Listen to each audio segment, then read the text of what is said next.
And we have different application processes. We have a one-to-one application process, which I'll talk about first, so as not to confuse everyone.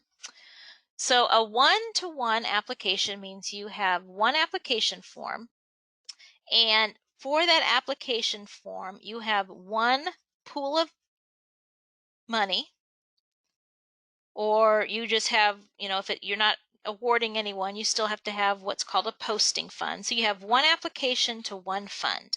So you have one pool of money funding all the awards for that applicant. You don't have multiple pools. You have one pool that's funding that specific application cycle. Grant users, you have your cycle. So for instance, this is the CCCF grant funding. This is my application, and then this is the fund. This is that pool of money that I'm going to be using to award the recipients of this grant application. They're applying to this application, and then this is the pool of money I'm using to award it. Scholarship users, you have one application, and with that one application, I have one scholarship tied to that one application. So you may have a process where you have one application, and then each application has its own, each application has its own scholarship funding it. So you might have scholarship 1, application 1, application 2, scholarship 2. That's what we call a one-to-one process. And so we're going to talk about how to build that first, because that's what the majority of our grant clients use. Very rarely will our grant clients have a one-to-many process. So we'll talk about that at the end, how to set that up. So the first step, of course, is before we even create the application, is we create the fund. So to set up a fund, here on the Manage Applications form, you're going to see the fund, you're going to see the application tied to it, the organization that's responsible for it, if it's published, and then this is a little history thing here. What's nice with this is this will show you from year to year, because you're going to roll these funds from year to year.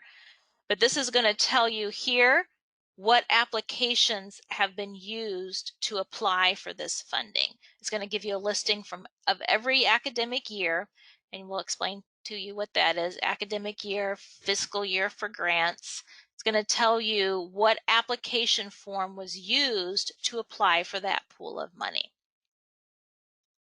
Again, that was this little icon right here. Okay. You'll also see a little red X next to these funds.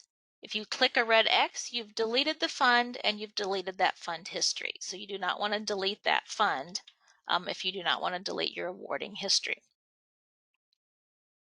It will be better once you're done with the fund. If you don't want to see it anymore, you're not going to use it, you can always come here and archive it. And we'll talk about that in a few minutes.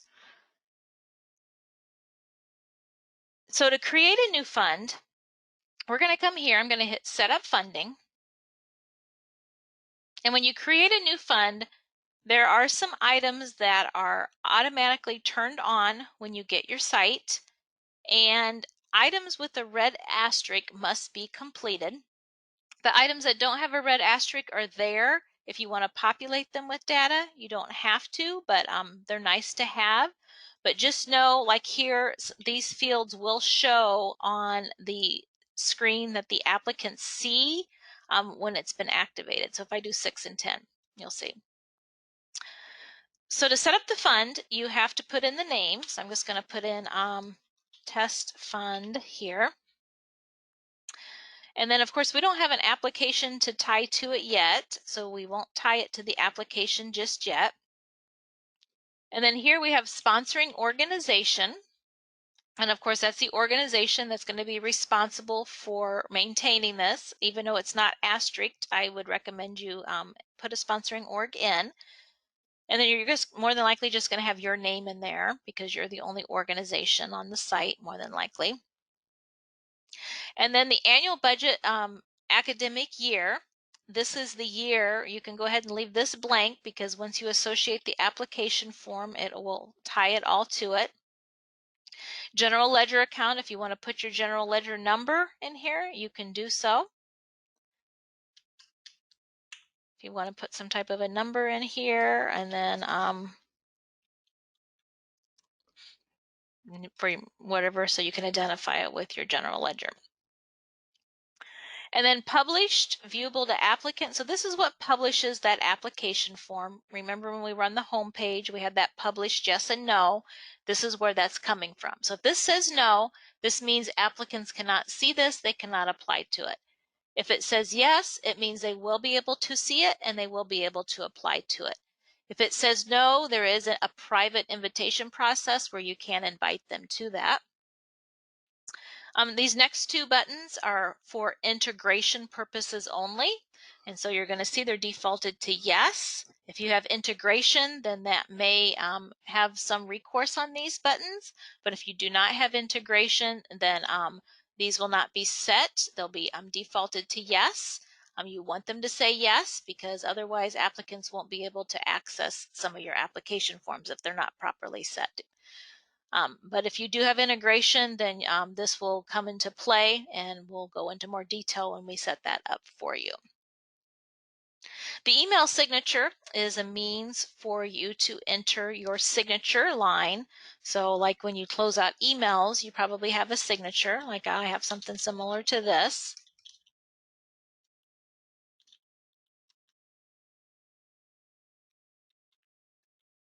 And then, you know, your address, your phone number, all your contact information that you may want to include. Okay, so that's where you would enter that signature. And then anytime you do email templates and you include the signature in your email templates, that would put that signature on the bottom of your emails when it sends it. A brief description is the description that is seen on the front page when the applicants first come and see the listing of this application when it's published. I'm just going to go ahead and do this so you can hear. And then when they click on the name, this is a brief description, and then when they click on the name, you can do an even longer description here. And then also we can activate a field. There's more fields we can activate. A lot of times we'll have one that's activated for eligibility, another box like this where they might give eligibility description of what makes a person eligible for that funding. And this is information only. This only gives them information in regards to that fund. It's not doing anything but just providing that information at this point. And then of course, once I hit save and next, we'll get into that grant link here in a minute. I'm going to hit save and next. And there's something I didn't copy. Okay. So this is that annual budget academic year. So I didn't put anything in here, but what I do need to do is tell the system what's the award period for this fund that I'm setting up. So this is my first time setting it up. Each year I will roll this, but my initial setup is I'm setting up an application more than likely, and I'm also setting up the awarding process. So what's the period of the awarding for this fund? So I'm just going to change this. I'm going to put 2021. And then here is, if this is a one-to-one application process, this is where you're going to enter the monetary amount that you're going to have to award this funding. Same with grants. You can see in grants, I'm going to go in, I'm going to set up a fund. I don't want you to feel like you're being left out. And you can see here, this is the setup. Now here on the grant page, I went ahead and activated so you can kind of see what it looks like. But the initial, like I said, the initial fields that come preloaded are what you see here.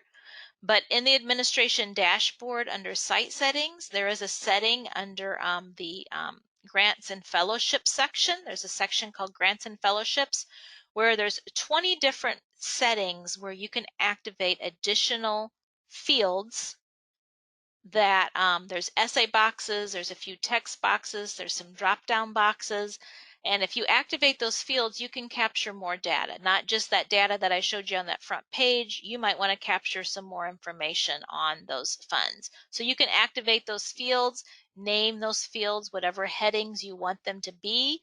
If they're drop-down fields like I have here, you can identify the values. You can activate those if you wish to do so. And so that's what I have activated here on my grant site, so you can kind of see an example of what that is. And you can see there's even more essay boxes here that can be activated as well. And that's available on scholarships and grants both. And then once you're done, we're going to go ahead and hit Save It Next, make it okay. And then it's going to come to here. And if I want to add a contact, so this would be the individual, the administrator that's responsible for maintaining this fund. If I add a contact, you'll see when I click that, it's wanting me to search. It's searching the user accounts that have been created on the site. It's only searching for admin accounts. So if you're the only admin on the site and we search for you, I don't know what I have on this site, if it's a global admin or what, and I hit search, you can see I don't have an admin account, so it's not going to return anything. Let's try, but let's see if it lets me search on our support account here.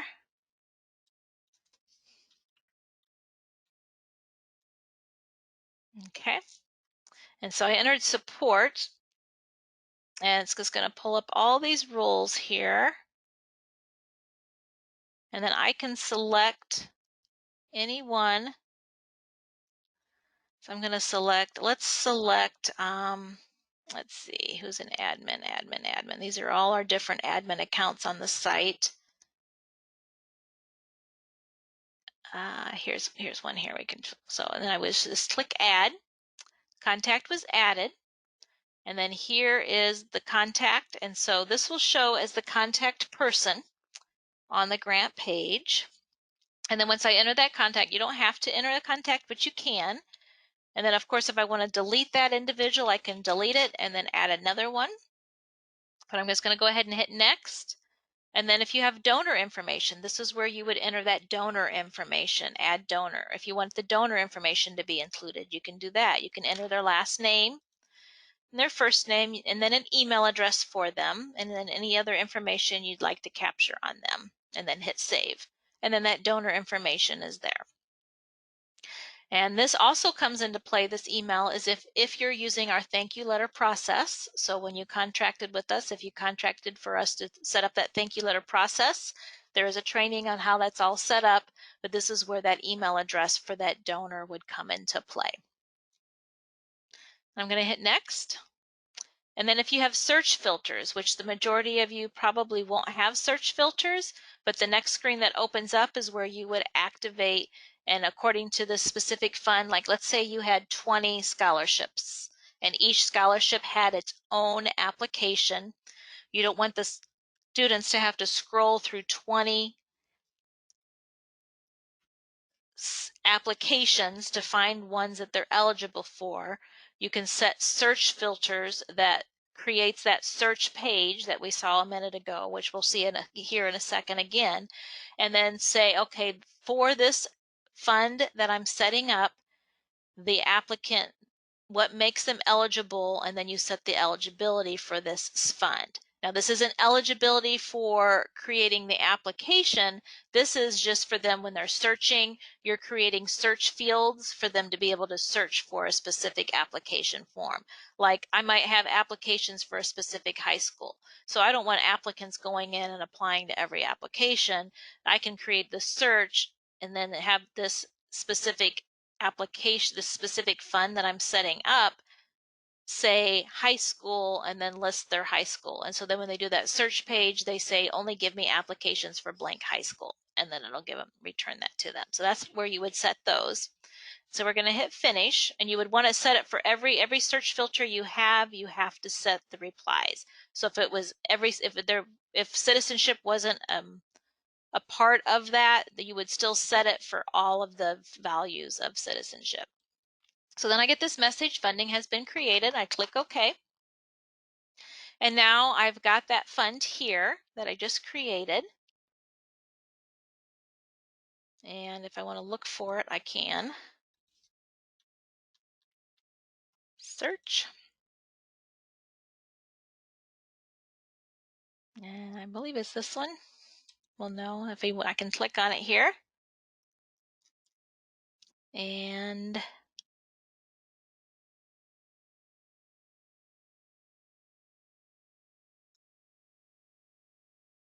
that's not the one I made. Let's go find it. Okay, it's this one here. I'm sorry about that. So test fund. Okay, so here's the fund I just created. Everything's set up now. Now remember I talked about that grant link. So now you'll see I have this grant link and now it's populated. And if I don't have this posted, or even if I do have it, if I have it published or I don't have it published, I can actually put this link here, this short link. I can embed it into Facebook. I can embed it into any of these areas here. I can copy it. I can put it on my web page. Any social media that's located, listed here, I can embed it into that social media as well. And then applicants can have a quick access to this application, to this grant. It'll immediately take them to that link. Now you notice this says grant link. This is a scholarship site, but it still says grant link even though it's a scholarship site. So don't get confused by that. And then of course our grant users, I'm gonna have meaning to you, of course, but it does say grant link, and that's that link to the actual funding source. Okay, so that's how you set up the funding sources and for a one-to-one application form. Now I do want to go home and just kind of show you that fund we just set up. So here's that funding search. So you can kind of see some of the fields I populated in there where they're showing on this screen. So when you're setting up your fund source. So remember I said something about the search filters. So this is a search screen, and we usually turn this off if you don't use it. If you have just one application, we don't usually use this search screen. But this is where those search filters would come into play. They can search on a keyword, or they can search on these search filters, and depending on what they choose, it would then return the results of here's all the applications that match that search. Or I can go to view all funding and then come here and then locate that specific fund here as well. I'm going to go back to the scholarship site here because that's where the one is that I created.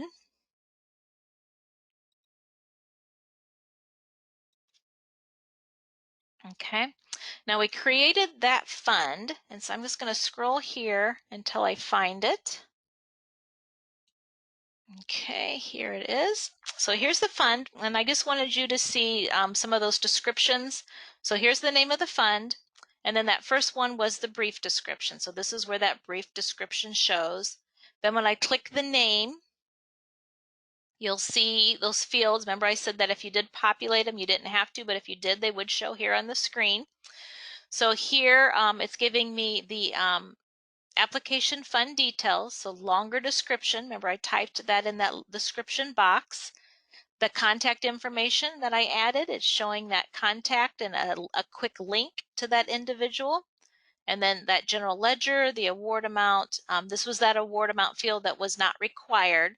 This is not the award amount where I put that 600,000 in on the where it said the academic year. This field right here. Let me go out. Manage application funds. I'll do it on the grant site. So this field right here does not show to the applicant, but it's this box over here. That's what we're seeing. We're seeing this general ledger. We're seeing this award amount here. So that's what it's picking up, that award amount and that general ledger. So of course, if I left those blank, those would not be showing on here. Okay, so that's pretty much what you set up with the fund and how it looks to the applicants when you set that funding source up. So that's a one-to-one. So then what you would do is the next step is you would create your application. And then once you're done creating your application in this one-to-one process, you would then connect the fund. So you'd create your application, then you would come back here to manage application funds.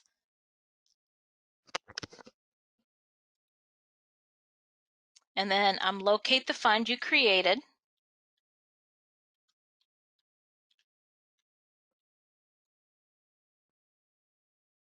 Open up that fund.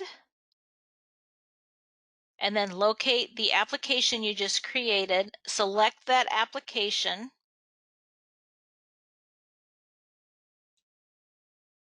And then it would select the application and then just confirm your academic year. You want to make sure that that stays the same academic year that you want it to be.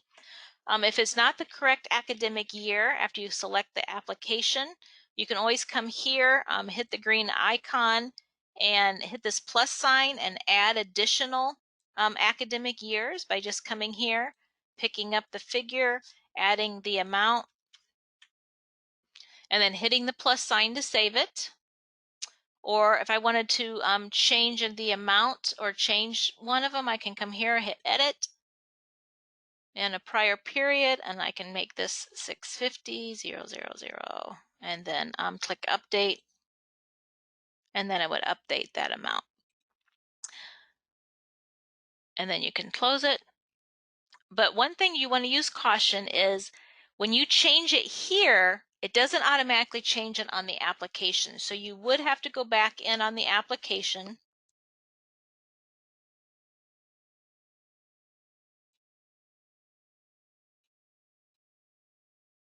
I'm going to search by funding since we know that name. We had that 2019, 2020. Oops. I forgot to hit save. Okay, let me go back in here. Okay, so we got 2020, 2021, and then go save and exit. Okay. I'm going to go to my application form. Okay, so now I've got this fund. I can click on the application form, and in the application settings, so these both have to be in sync. It's very important that the application and the funding source both have this same academic year, fiscal year. It'll be on your grant site. And so if this is supposed to be 2020, 2021, I need to make sure I come here and change this to 2020, 2021, and then hit save and exit. It's going to ask me, yes, I'm sure that's the same, that's the correct year. And then it's going to say, this is your fund. Is that what that is? Should the fund be 2020, 2021? I'm going to say yes, hit save and exit. And now they're both in sync. So my application needs to be the same academic year as my fund.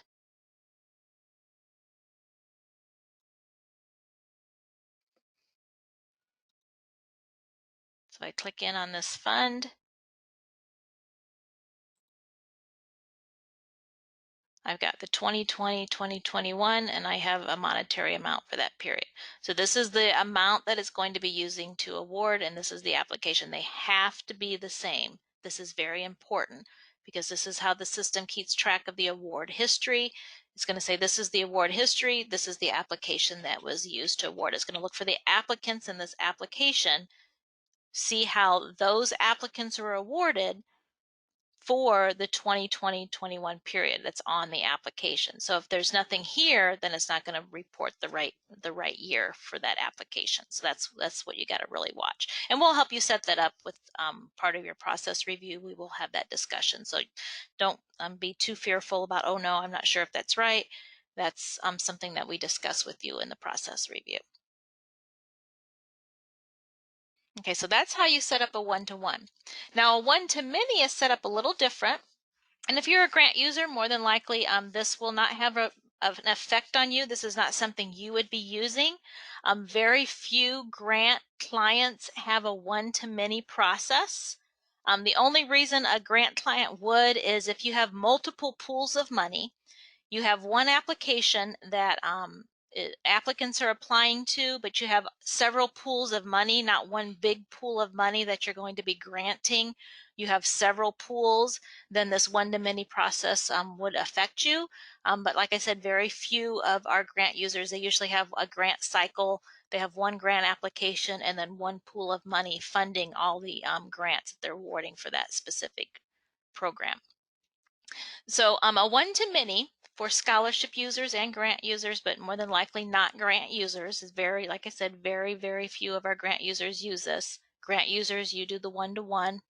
Scholarships have a one-to-many. You have one application form, But say you have maybe you have more than one scholarship. So it doesn't matter how many numbers of scholarships you have, but that one application is being used for applicants to apply, but then you have in the background multiple scholarship funds.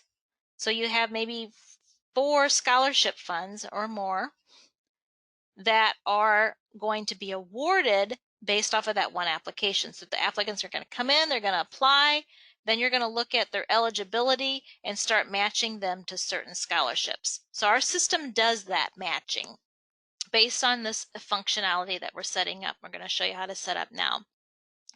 So remember, every application has to have a posting fund, and that posting fund is what's shown on the front page that the applicants actually click apply and apply to. So in a one-to-many process, you have one application. That one application also has one posting fund attached to it.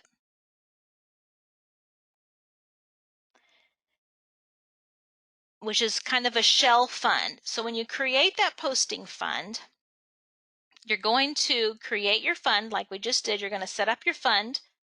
The academic year, fiscal year, all that has to be in sync. But you're going to set it up. I have one here. I have an illustration of one that's already set up. And it's this one here. This is my posting fund. So here I've created my application, and I have my posting fund that I'm going to tie to it. And you can see here's my posting, here's my application, but I don't put anything in this amount here. This is not the fund I'm going to be using to award. It has a 0. This is the posting fund. I'll go ahead and put an organization in there. Let me go ahead and publish this one so you can see how this all syncs. And then this, of course, is going to be more about the program, not in each individual fund. I'm going to set up the whole information about the program. And so this is what applicants are going to be using. They're going to see this one posting fund on that search page, and that's the one that's going to have the apply button. They may see the other funds, but they won't have the apply button. This is the one they're going to actually apply to. So I'm going to go ahead and hit save and exit.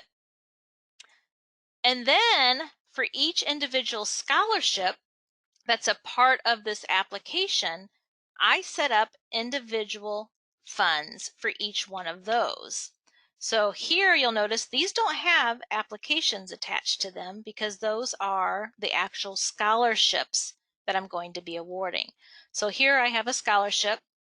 I'm going to set it up like I would, but then I'm going to make sure I put in my monetary amount, but it's very important this carries the same date as the application. This award is this date, and then when I show you how to assign them to the application, because it's a different process, because this is a one-to-many, I have all my individual scholarships. I'm setting them up. This academic year must be the correct academic year because you want the awards to be attached to the correct applications and the correct periods.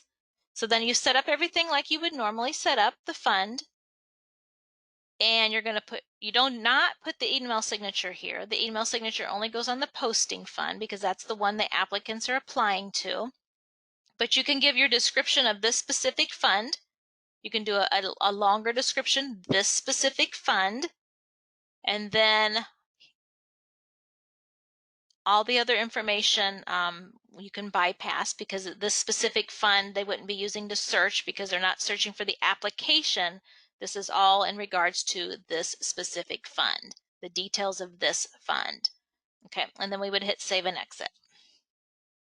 So you're going to do that for all of the different funds, all your scholarship funds. If you have 20 scholarship funds, you're going to set up 20 funds, but you do not tie them to the application here.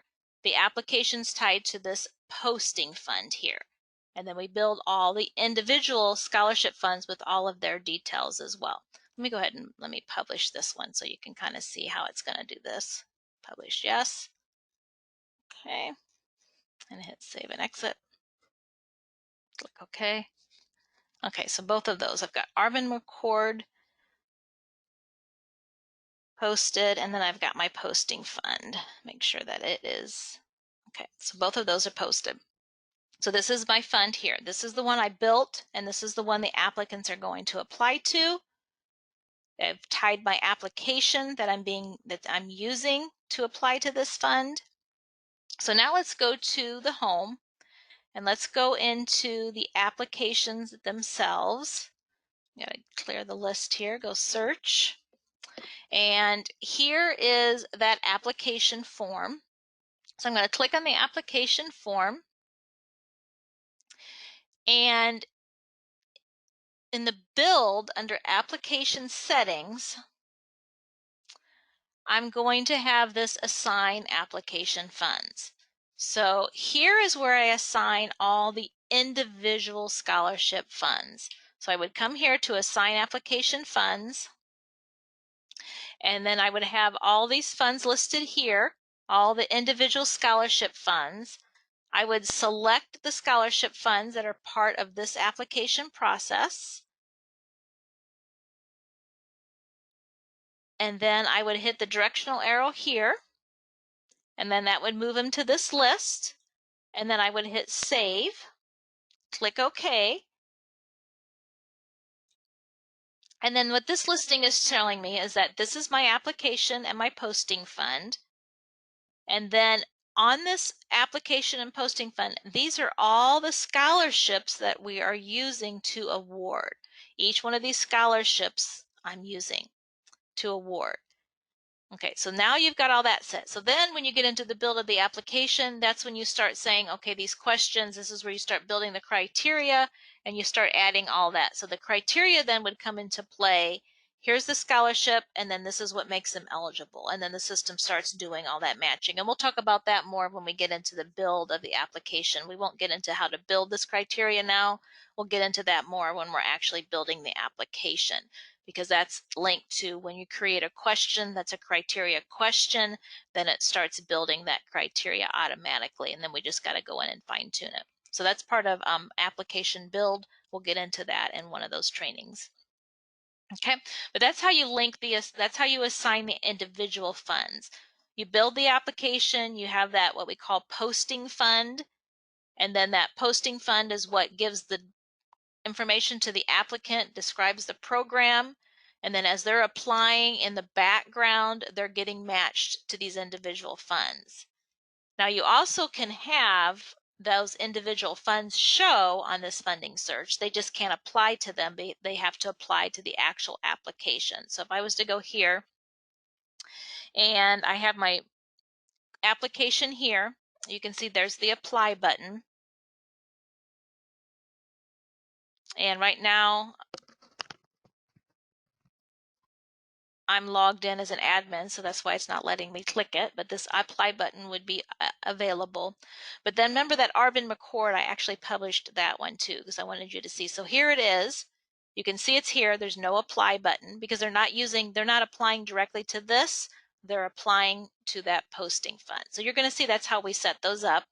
And so this is just kind of an explanation of how it's done. But if I click here, they can, at least if you want them to see the details, they can see the details. And then sometimes if you want us to, we can actually click a link to apply, click here. They can click here, and then it'll link them back to that posting fund, and then they can apply to that posting fund. If you have so many, then that's one thing that we can set up. And sometimes we'll talk about that in the process, because sometimes it won't be something you want to do, but sometimes you can, and then we'll have that click here. They'll click it, and then it'll direct them back to the actual posting fund so that they can apply to that. Okay, so that's how that whole matching functionality works. This is the one application they're applying to, and then all the other funding sources that belong to it get set up as separate funding sources as well.